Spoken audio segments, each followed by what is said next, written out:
perdón y arrepentimiento. Vamos al Salmo 51. Saben que Romanos 3:23 dice, por cuanto todos pecaron, ¿están qué? Destituidos de la gloria de Dios. Ahora, uno de los grandes problemas que el hombre tiene, ¿cuál es? Que el hombre, ¿qué hace? Peca. ¿Quién peca? Cualquiera de nosotros. Todos pecamos. Dice, por cuanto todos pecaron. O sea, que ¿quién no ha pecado aquí? Todos hemos pecado. ¿Sí? Ahora, el término pecado significa no dar en el blanco. Básicamente el término pecado significa no dar en el blanco. Es como si usted estuviera jugando a los dardos y usted lanza el dardo y ¿qué pasa? No le pega, no le da. Entonces resulta que usted está tratando de hacer la voluntad de Dios y a veces lo que hace es lo contrario a lo que Dios quiere que usted haga. Pero el término pecado también significa transgresión. Transgresión es cuando alguien saltaba una cerca y se metía a un terreno que no era suyo, estaba metido en otro terreno, se estaba cometiendo un delito. Básicamente el pecado es ese aspecto. Y el otro término que significa pecado significa sin ley. Así que se refiere a que yo pongo mis propias leyes, pero no dejo que sean las leyes de Dios las que gobiernen mi vida, sino mis propias leyes. Entonces, por ejemplo, los fariseos en la época de Jesús tenían una ley. ¿Cuál? Que si usted tocaba algo, ya usted quedaba inmundo y entonces, ¿qué le tocaba a usted? Y ellos creían que si se lavaban muchas veces, estaban bien con Dios. Y entonces resulta que una vez está Jesús andando con sus discípulos y con las manos todas mugrientas, andan recogiendo cosas y comiendo, y entonces los fariseos dicen, mírenlos, comiendo con las manos sucias, cochinos, puercos, están invalidando la ley, están comiendo con las manos inmundas. Y entonces ellos creían que ellos eran santos porque se lavaban las manos mucho tiempo y los otros eran unos viles pecadores porque estaban comiendo con las manos poquitas. Imagínense, y creían que por eso eran unos salvos y los otros perdidos. Entonces estaban ellos generando su propia ley, y al generar su propia ley lo que estaban haciendo con respecto a la ley de Dios era que pecando, invalidando la ley de Dios. En el texto que acabamos de leer vamos a ver algunos aspectos con respecto al perdón y al arrepentimiento. Entonces vamos a leer. Dice el salmista de la siguiente manera. ¿Saben de quién es este salmo? De David. ¿Cuándo? Después de que él pecó, dice, resulta que un día se quedó en la batalla, se puso a pereciar y mirando por la terraza vio a la vecina que estaba bañando allá en pelotica, y entonces mandó llamar a la vecina, como era el rey, tenía la autoridad, entonces mandó llamar a la vecina, la embaraza y luego mata al marido, y entonces la mata. Y un día viene un profeta y le dice, bueno señor, se la está embarrando, Dios dice esto, y entonces él hace una oración de arrepentimiento que es Salmo 51. Entonces dice, lo primero, ten piedad de mí, oh Dios, conforme a tu misericordia, conforme a la multitud de tus piedades, borra mis rebeliones, lávame más y más de mi maldad, y límpiame de mi pecado. Lo primero que vamos a ver es que el pecado ensucia el alma. ¿Qué es lo que hace el pecado? Ensucia el alma. ¿Cómo se sentía el salmista? Porque él dice, lávame, lávame más y más y límpiame. ¿Cómo se estaba sintiendo él? Sucio. Pero por fuera, ¿dónde se estaba sintiendo sucio? Por dentro, en el alma, porque él era el rey. ¿Cómo andaba? Bien vestido, bien perfumado y bien arreglado, pero por dentro, ¿cómo se sentía? ¿Sabe que a veces nosotros estamos así, muy lindos por fuera, pero por dentro, ¿cómo nos sentimos? Sucios, porque hemos que pecado. Entonces lo primero que necesitamos entender es que el pecado ensucia el alma. ¿Por qué David se siente pecador? No solo porque pecó, sino porque más. ¿Saben algo? Porque él es un creyente. Y hay algo que es importante que lo entendamos. Cuando un creyente o una persona que asiste a una iglesia y que se considera creyente no se siente sucia cuando peca, no es creyente. Porque lo primero que el Espíritu Santo hace con alguien que peca es que redarguirle de su pecado. Pues siempre que nosotros pequemos nos vamos a sentir como sucios en el alma. Segundo, versículo 3, dice, porque yo reconozco mis rebeliones y mi pecado está siempre delante de mí. Cuando el salmista dice mi pecado está siempre delante de mí, ¿a qué se está refiriendo? Resulta que ¿hace cuánto había pecado David? Si Si ustedes leen la historia, David llevaba, ya el niño inclusive ya había nacido, cuando Natán viene. O sea que, ¿hace cuánto había pecado? Más de un año. Pero él dice, mi pecado está siempre delante de mí. O sea que él todos los días, ¿en qué pensaba? La embarré. Tenía la culpa viva. Ahora, cuando una persona peca y tiene la culpa viva, ¿qué pasa? Su mente, ¿cómo está? Está atormentada, está todo el tiempo ahí. Yo hice esto, yo aborté, yo maté, yo robé, yo hice esto, y su mente le deja estar tranquilo. No, eso nos dice que el pecado, ¿qué hace? Domina la mente. ¿Pecado qué? Domina la mente. Una persona que peca no va a estar tranquila porque sus pensamientos le van a estar todo el tiempo. Usted hizo esto, usted hizo esto, usted hizo esto, usted hizo esto. Y va a estar recordando cada vez que falló y cada vez que la mató. Entonces él dice, mi pecado está siempre delante de él. Versículo 4. Dice, contra ti solo he pecado. ¿A quién le está hablando él? A Dios. Cuando usted y yo ofendemos a alguien, ¿a quién había matado David? Al esposo de Betsabé. ¿Y a quién había embarazado? A Betsabé. Y él la amarró con ella y con él. Pero ¿a quién le confiesa el pecado? O sea que cuando usted y yo pecamos o hacemos algo, no importa a quién ofendamos, al primero que ofendemos es a quién, a Dios. Siempre que pecamos, que hacemos algo que no es bueno, estamos ofendiendo a Dios. Porque a veces pensamos que ofendemos al vecino, pero al primero que estamos ofendiendo es a Dios. Sé que si yo desobedezco a mi profesor, ¿a quién estoy ofendiendo? ¿Al profesor? ¿Quién es el que se ofende? Dios es el que se ofende. Cuando me cojo la monita que no es mía, ¿a quién estoy ofendiendo? A Dios.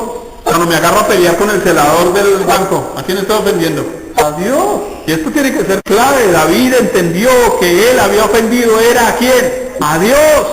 Siguiente, versículo 8. Hazme oír gozo y alegría y se recrearán los huesos que has abatido. Entonces aquí hay un punto importante. El pecado deprime el corazón. ¿Por qué el salmista dice, hazme oír gozo? ¿Cómo se sentía entonces si él necesitaba oír algo que le levantara el ánimo? ¿Cómo estaba de ánimo? Mal, desconsolado. ¿Saben que el pecado deprime el corazón? Avergüenza, nos hace sentir mal, nos desmotiva. Miren la influencia del pecado y lo dañino que es el pecado con respecto a nosotros. Eso hace entender que el salmista estaba sufriendo. ¿En dónde? Sus emociones, se sentían mal, deprimido. Y lea conmigo alguien Proverbios 20:17. Sabroso es al hombre el pan de mentira. O sea, mientras está diciendo mentiras, sabroso. Pero después su boca se llenará de cascajo. O sea, él arranca comiéndose ese pan de mentira y después le vuelve puro acerrín ahí en la boca. ¿Sabe qué significa eso? Que después va a quedar mal. Que después ya no tiene con qué responder a la mentira que dijo. Miren lo que el pecado hace en la vida de una persona. Deprime el corazón. ¿Qué más?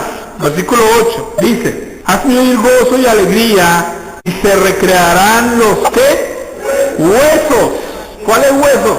Físicos. O sea que el pecado, ¿qué más hace? Afecta a nuestro cuerpo. Mire que aquí dice que quién había abatido los huesos de él. ¿A quién le está orando él? A Dios. Y le dice, Dios, los huesos que tú abatiste. Esas mis señoras que hacen melcochas con el palito. Eso es abatir. O cuando la señora lavaba la ropa antiguamente y cogían el jean en el río y ¡pah! ¿Estaban qué? Abatiendo. Cuando usted y yo pecamos, ¿qué hace Dios? Abate. ¿Pero qué es lo que abate? ¿Qué dice ahí? ¿Qué dice? Los huesos. ¿Que nuestro cuerpo también se ve afectado cuando pecamos? Sí, nuestro cuerpo se ve afectado cuando pecamos. Nos hace envejecer. Lo lógico es que si nos afecta emocionalmente, nos afecta físicamente, porque nos baja las ganas de trabajar. La persona que acaba de pecar ya no quiere salir, quiere estar encerrado, se siente mal, no quiere hablar con nadie, no quiere sonreír. Mire todo lo que el pecado logra hacer, le oprime de una manera tremenda, pero mire que también afecta ¿qué? El cuerpo.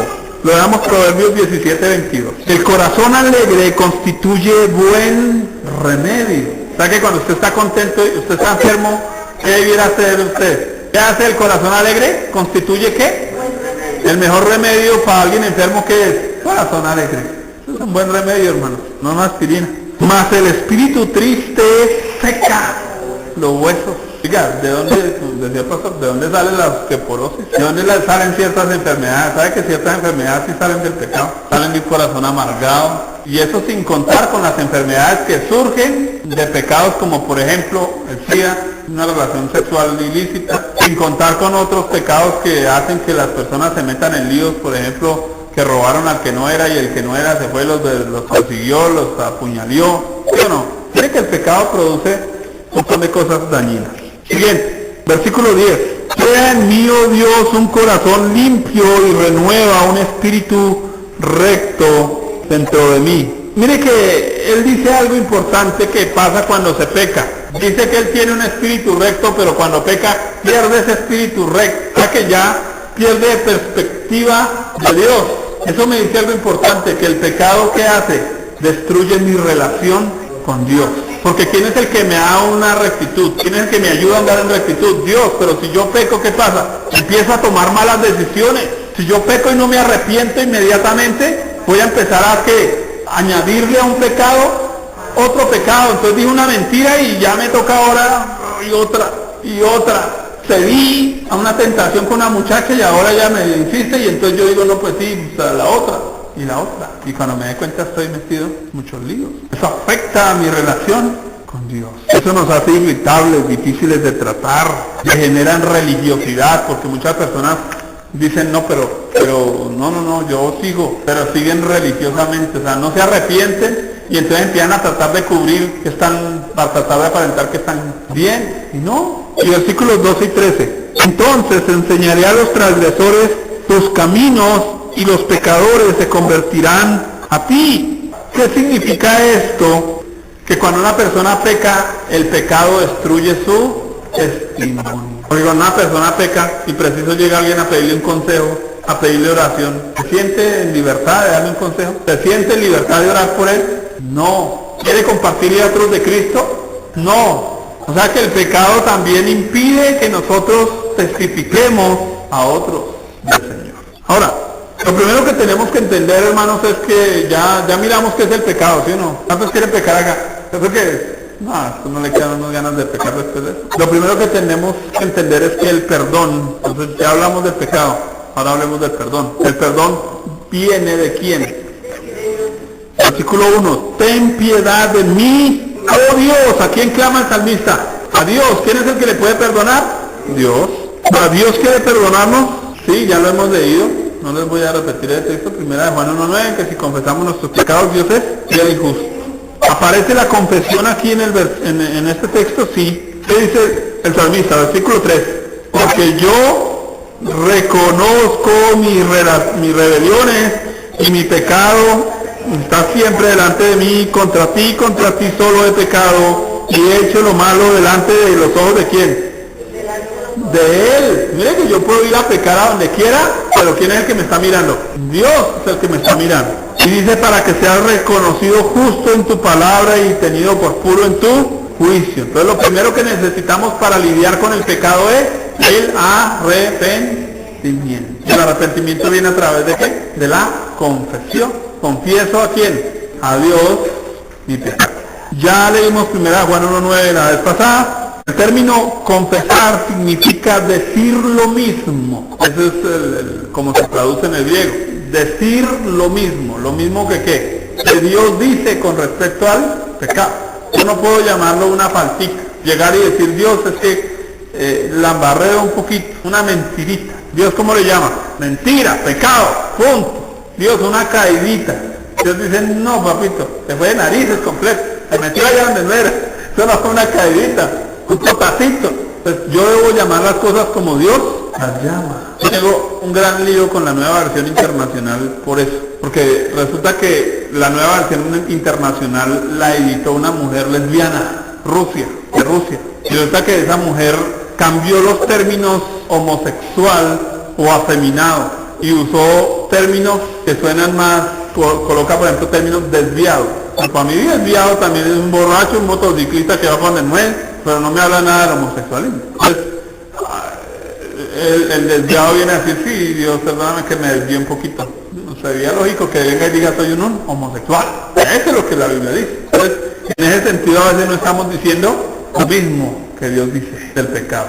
Si yo estoy adorando ídolos, soy un idólatra. Y ese es mi pecado y tengo que solucionar. ¿Sí?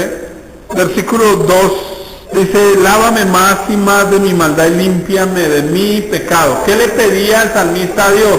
Aparte de que confesó su pecado, ¿qué le pedía a Dios? Que Dios quisiera, lo limpiara. Hermanos, eso ya lo hablamos también cuando hablamos del Padre Nuestro. ¿Qué hace Dios? Aparte de perdonarnos, Él nos limpia. Porque dice, lávame más y más. O sea que ese lavar de Dios es ¿cuándo? ¿Cuándo va a terminar Dios de lavarnos? Nunca. Dios siempre va a estar, ¿qué? Limpiándonos. Amén, por eso. Aleluya, por eso. Por último, consagración. ¿Sabe que después de que usted se sienta perdonado, de que usted acepte, escúcheme, acepte no solo el perdón, sino la limpieza que Dios le otorga, usted debe consagrarse? Aquí quiero cambiar ese término en la guía. Cambien la palabra consagrar por dedicar, porque está mal dicho. Dedicación.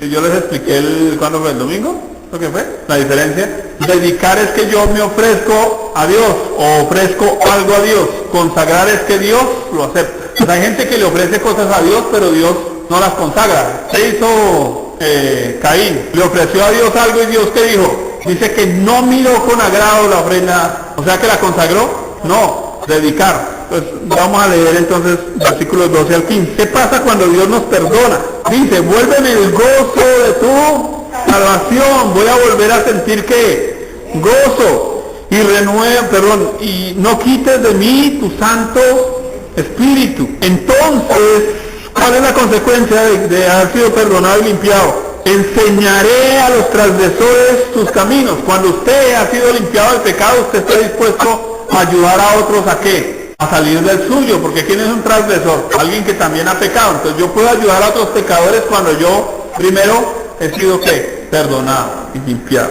Y dice, y los pecadores se convertirán a ti. ¿Por qué será que a veces los pecadores no se están convirtiendo a Dios?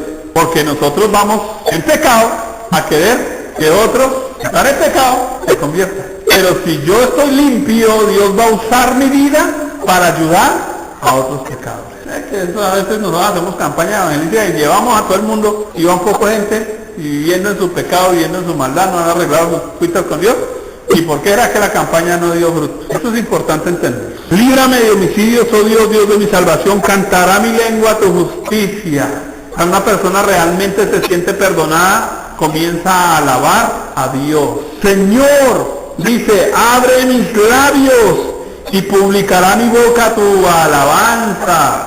¿Por qué era que hay gente que no alaba a Dios? ¿Sabe por qué? Porque o están en pecado o dos, no se sienten perdonados, no están gozosos por el perdón de Dios, porque no quiere sacrificio que yo lo daría, no quiere ese holocausto. O sea, Dios no quiere que usted le prometa a Él un montón de cosas, sino que Él que quiere que usted haga, que confiese su pecado. ¿Cuáles son los sacrificios de Dios? El espíritu quebrantado y el corazón contrito y humillado no despreciarás tú, oh Dios. ¿Un corazón qué? Contrito y humillado. ¿Quiere Dios sacrificios? No. Dios quiere su corazón arrepentido. Y cuando usted viene con un corazón arrepentido, Dios está dispuesto a perdonarlo y a limpiarlo. Amén. Póngase sobre sus pies, vamos a orar.